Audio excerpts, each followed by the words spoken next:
Welcome to Finance Guide 101, where we try to guide you through your finance in simple language. In this episode, we are going to discuss why hedge funds are not as great as one thinks. Let me tell you a story about Warren Buffett and Ted Seeds. Warren Buffett made a challenge to hedge fund managers that the S&P 500 index fund would outperform their hedge funds. He argued that the index fund would outperform because of their low fees compared to hefty fees of the hedge funds and the difficulty of consistently outperforming the market. The challenge was set up starting on January 1, 2008 with hedge fund manager Ted Seeds and would end after 10 years on December 31, 2017. Ted Seeds would choose 5 hedge funds and the average returns would be compared to the S&P 500 index fund. Warren Buffett won the bet hands down. As a matter of fact, Ted Seeds acknowledged defeat before the end date. Warren Buffett's win was not always certain.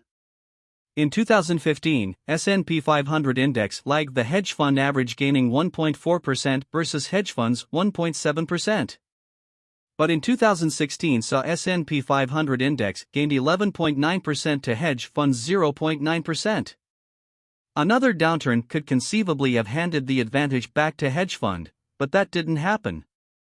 At the end of 2016, S&P 500 index fund bet had gained 7.1% per year, or $854,000 in total, compared to 2.2% per year for hedge funds picks, just $220,000 in total.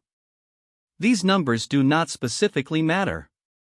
The moral of the story is that, in the long run, it is difficult to consistently outperform the market even for very smart people who manage hedge funds and spend their life researching companies and have a ton of information and other resources at hand.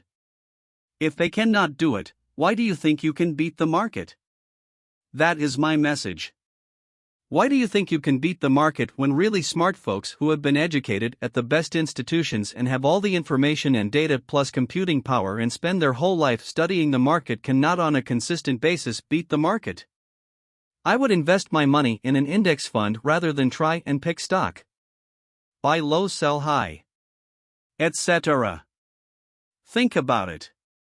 As Warren Buffett said, the financial elites had wasted $100 billion or more over the past decade by refusing to settle for low-cost index funds, but pointed out that the harm was not limited to the top 1%.